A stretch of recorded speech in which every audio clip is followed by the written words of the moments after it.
Hey guys, what's up? It is Dave here with another video, and today we're going to be talking about shocks.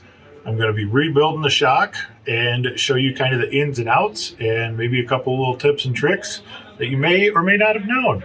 Going to be using a pretty common shock here, the Traxxas 2660. We're going to be changing it up a little bit. I'm going to be putting the newer style shock caps on it, the 8361s, and I'll kind of show you what I do to build a shock and how the different shock oils work. So let's jump into it. All right, so today we're going to be talking about the Traxxas 2660 shock. This is an aluminum shock body with aluminum shock cap. We're going to be upgrading it to the plastic cap with the pivot ball, hollow ball, whatever you want to call it, already in there. That's going to be 8361. I'll show you how to rebuild the shock with part number 2362. That's going to be the rebuild kit for this shock. And then also going to go over the different type of pistons and what they do, which are going to be 2669. These are optional, but if you already have the shock, but if you're purchasing the 2660 package, it actually comes with several of these pistons already. And then for the rebuild, we're going to be using the associated green slime. You can also use the 1-Up blue premium O-ring grease. Also works great. I personally use the green slime. All right, now for the shock fluids, we have a various amount of weights that we're going to kind of show you and kind of explain what the differences are. So Traxxas actually goes up in increments of 10. So you'll get 20, 30, 40, 50, 60, 70, 80, and so on. Most ready-to-run vehicles come with about 30 to 35 weight shock oil. So in Traxxas' case, it would be 30. But the TLR and Associated also give you even more fine tuning where you can get something in, say, 42 weight, 42 and a half, 47 and a half, 35, 35 and a half.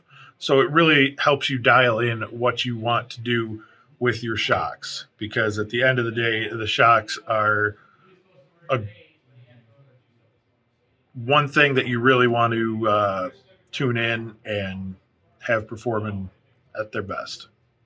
All right, guys, we got the 2660 opened up, and now we're going to kind of dig into these.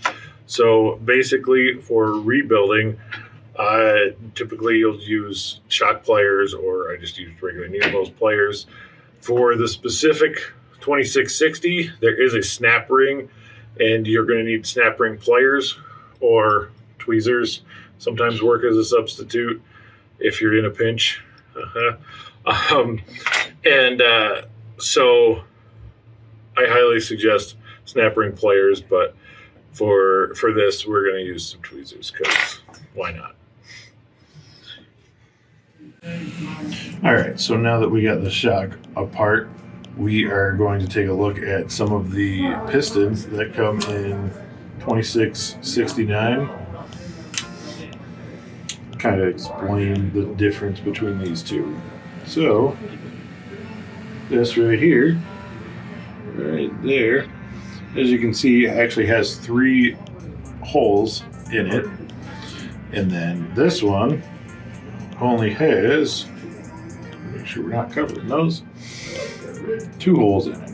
So basically what that does is the 3 holes allow for shock fluid to float through much smoother or efficiently than the 2 holes. So with 3 holes, basically you can run a thicker shock fluid, and with the 2-hole piston, you would run a thinner shock fluid, or for a stiffer ride, stiffer suspension, you can actually run a thicker shock oil with the 2. So there is some tuning abilities. We are doing this with traxxas shocks, but basically all these shocks are very similar. So you might have a similar design or something similar with other shocks. One of the things their directions are gonna tell you to do is basically start by putting in washers and O-rings in here. That is basically the first step. When rebuild the shock, once the shock is apart. But what I typically will do is I'll put the shock in first and then assemble everything on there. So we got our little washer. We'll have a little O-ring. So after I put the O-ring on, I'll normally use something to put some green slime on there. That is actually probably too much. Like I said before, you can also use the 1-Up O-ring grease. That works as well. I like doing it this way, so that way basically you just kind of sandwich that in there and drop that right in. But I like doing that, so that way if you do it the other way, then you still get a lot that just kind of goes in the middle, and then once you push the shaft through, it basically gets rid of a lot of it. So that's why I like doing it that way. And then once you get the last little O-ring on, you're gonna put this little spacer in. Boom, boom. That goes in there. Now it's looking like that. So basically, washer, O-ring, green slime, O-ring, washer. Again, this is just for this traxxas one. This specific traxxas shock. Their stock plastic ones are slightly different, but the only real difference is how it reassembles. Those ones basically you screw cap back on, and other shocks might be very similar, or all the shocks really are very similar to this procedure.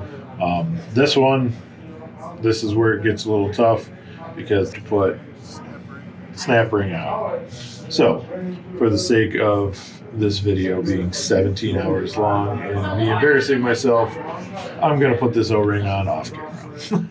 17 hours later. All right, now that we have the E-clip and everything together, we got the shock shaft on there.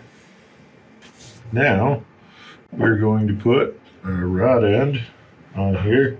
You can use shock pliers, but I just use normal pliers because I'm a savage like that.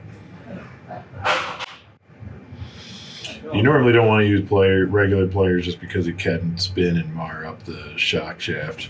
Shock shaft pliers will actually grab much better, but if you just grip it real firm, then it normally holds good. So now on to different shock fluids. All right, so like I said before, you can use TLR, you can use Associated. There's all kinds of different brands. Some go in different increments, so there's plenty of fine tuning. I personally like the TLR stuff just because it's different colored. So if I put the red stuff in and decide I don't want it and forget that I had put the 15 in, when I empty this out, it should be red or have a red hint to it. So you'll be able to tell that it's 15. So super helpful. But I'm basically going to show you the difference between a soft, thinner shock weight and a heavier shock weight. We're going with the two extremes, 15 weight and 90 weight, and I'll show you how they react. This is normally how I'll run it with crawlers, is you get the little mini T-springs, you clip this guy in there, ba-boom, and there you go. Look at that. that's probably the way to show you, is how much slower that is. Let's actually put some 15 weight in and show you that. So this is with 15 weight in it. You can see it's springing back a lot easier because the spring is basically, the spring is pushing it. It's very soft spring, and the lighter shock oil is allowing the fluid to flow through everything, which is obviously going to make it move faster. So as you can see, that's going to be good. All right, so that is shock rebuilding and some tips 101. Until next time, be sure to like, comment, share, subscribe, and I will catch you on the next one.